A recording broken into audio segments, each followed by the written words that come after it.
في أوقات بنكون وسط ناس كتير، بس بنحس إن في حاجة ناقصة.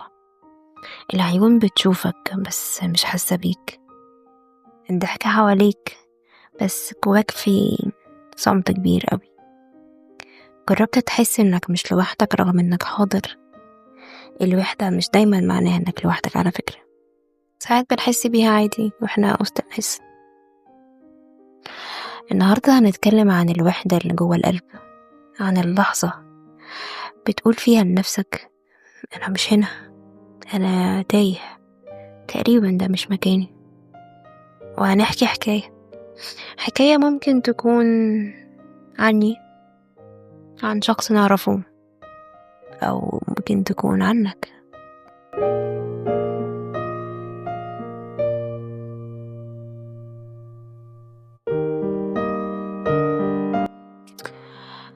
هاني شاب في العشرينيات تقريبا، كان عنده شغله وعنده صحابه وبيروح أماكن جديدة وكله تمام.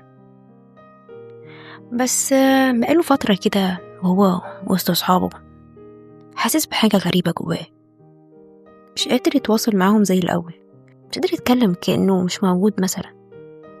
حتى هما بيضحكوا سوا قلبه كان بعيد قوي.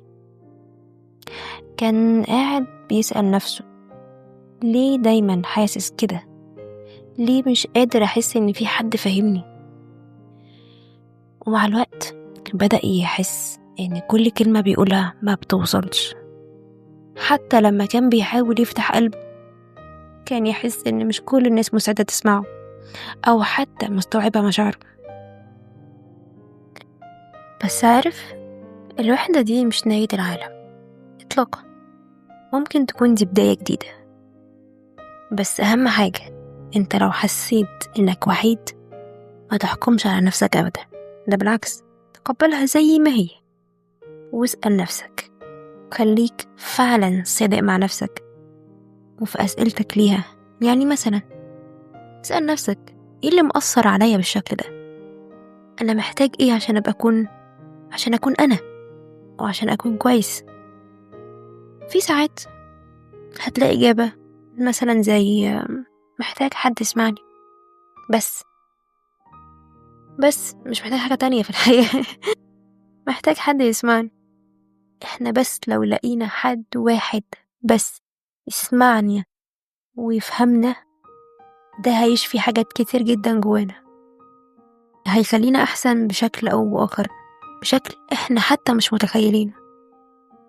هيبقى واقف جنبنا طول الوقت وحابب يسمعنا طول الوقت، عشان هو عايزنا نبقى أحسن طول الوقت، مش عايز مننا حاجة تانية، عايزنا بس نكون كويسين. والشخص ده ممكن يبقى صاحب عادي، ممكن يبقى حبيب مثلا، حبيبة، ماما، بابا، أختي، أخويا، ابن الجيران، أو جارتي بنت الجيران برضو. عادي جدا، ممكن نلاقيها، حتى ممكن تبقى في خالة، في خال، عمة، جدة.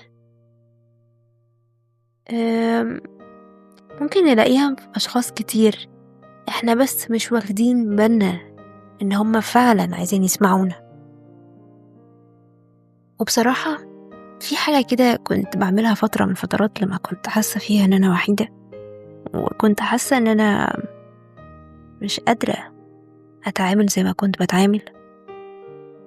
انا كنت بنزل لوحدي في اي مكان بحبه، اي مكان يبقى فيه هوا ويبقى open air. مش معنى open air عشان بس يبقى فيه شوية هوا وشمس او ضوء او سما شايفاها. انا بحب اتفرج على السما جدا والنجوم، فلما تشوفي الحاجات دي انا كنت بصراحة بحس شوية ان انا هادية. وكنت احب قوي ان انا اكتب ساعتها، اكتب كل حاجة بتدور في بالي دلوقتي، حلوة وحشة، كان ممكن كتير اعيط. بس لما كنت اخلص وامسح دموعي كده واشرب حاجة ترطب على قلبي، كنت اقرا الكلام ده تاني، ايه ده، دي مشاعري اللي بتتكلم. فانا كنت بسيب مشاعري تتكلم، سيب مشاعري تتكلم في وقت أنا حاسة إن أنا لوحدي فيه ومفيش حد سامعني ومفيش حد فاهمني، على الأقل أكون فاهمة وسامعة نفسي. ساعتها عرفت حل مشكلتي، عرفت أستمتع بوقتي لوحدي. أنا كنت بروح السينما لوحدي ساعات كمان، أجيب فشار ليا وبسط جدا. كنت بتضايق قوي لو كان حد قاعد جنبي كابل ولا حاجة وقاعدين يلغوشوا عليا. ف... فبس استمتع بنفسك، مش شرط ان في حد يدخلك انت البابل بتاعتك. انت ممكن تدخل جوه مع نفسك البابل دي وتخرج نفسك لو انت عايز. دي اهم حاجة، واهم حاجة في خط العلاج، علاج الوحدة، ان اول حاجة تعملها انك تخرج نفسك، تبقى عايز انك تخرج فعلا. كمان في حاجة، لما انا قررت اعمل كده وابقى لوحدي واتبسط لوحدي واتونس لوحدي بنفسي، حسيت ان هو انا كنت مضيعة وقتي ليه ما بدور على الناس تبقى معايا.